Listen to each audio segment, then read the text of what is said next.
everybody, it's me, Angela Walters from quiltingismytherapy.com, and welcome to the last video in the Floral Frames Free Motion Challenge Quilting Along video series. Throughout this video series, I've been sharing some of my favorite machine quilting designs and techniques for quilting the borders of our quilt.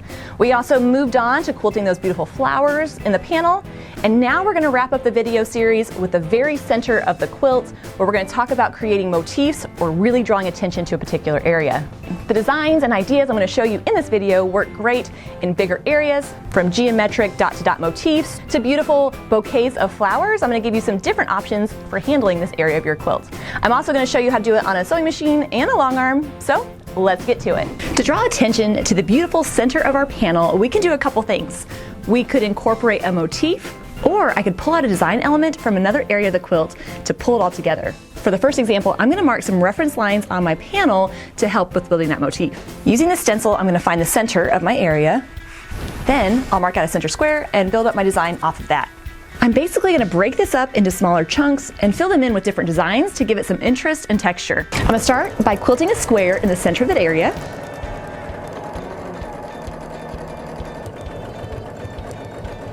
Then I'm going to quilt a filler design in that area. And since it's the center of the quilt, I'm going to do some dense filler in this area. But of course, you could fill in this area with any design that you prefer.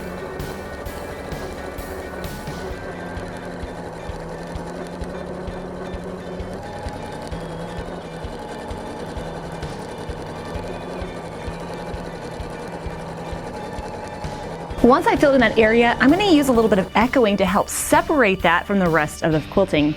So from this point, I want to add probably a ½ inch echo around the outside, and I could do one of two things. I could go ahead and tie off and start a new line of quilting at my echo line, or I can use some creative quilting to get to that point. So from here, I'm just going to quilt a diagonal line out to the corner of where I want my echoing to go, and then I'll start quilting those straight lines.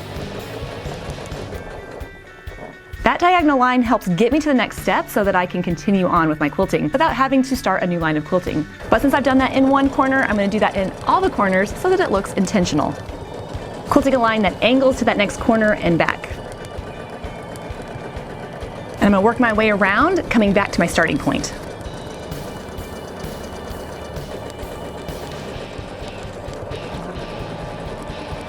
And because I love quilting echo lines, I'm going to add a couple more echo lines around that square to build it up, and then add some more partial squares to look like they're going behind the center square.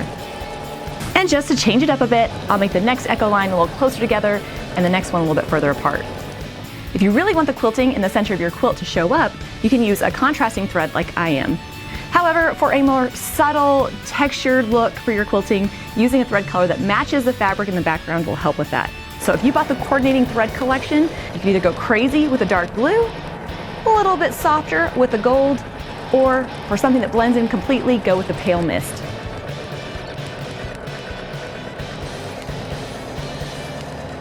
What I love about this kind of design is that you can build it up as much or as little as you want. It just depends on the look you're going for, or even how much time you have to quilt it. So once my section is done, I could say, you know what, that's enough of that. I'm ready to just move on with a filler in the rest of the area. Or I can keep building off with more squares, filling them in and echoing them. So for my next step, I'm going to quilt another square so that it overlaps the previous one. Starting in the middle of one of the sides, quilting a line that goes up and over and back.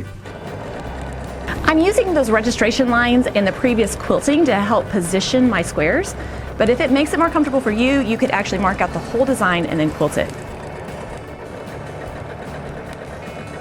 And now that I have my space, I'm going to fill it in with, of course, any design that I feel like quilting. I'm going to stick with that same swirl design though.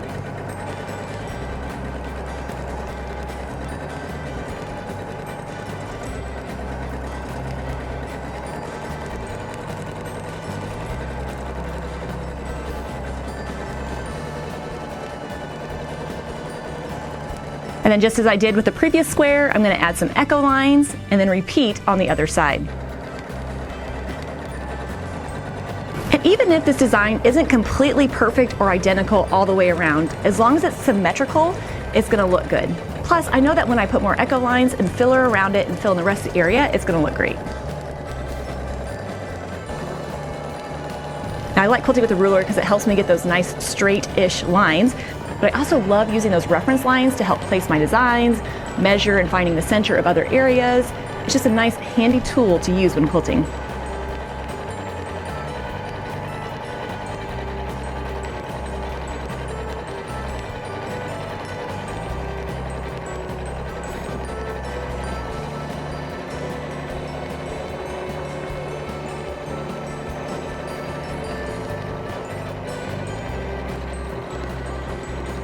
Then once I'm done with that side, I could either add more squares on the opposite corners, or I could be like, you know what, I'm gonna call it good, add some more echo lines, fill in any of the gaps, and then be done with the quilt.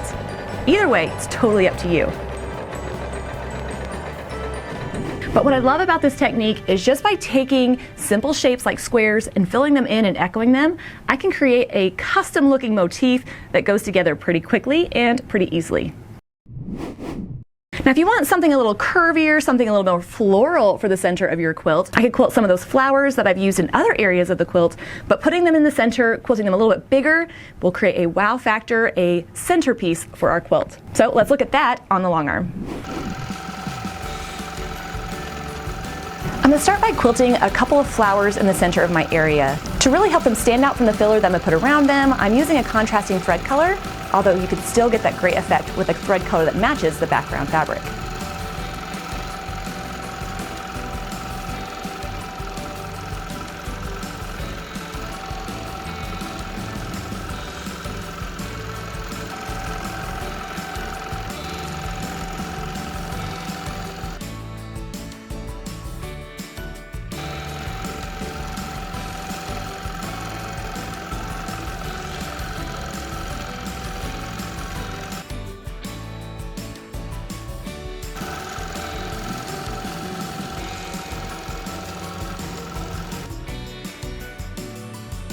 Once I've added the feathers in certain locations, then I can fill in the rest of the area with a leafy or filler design to really make those flowers pop.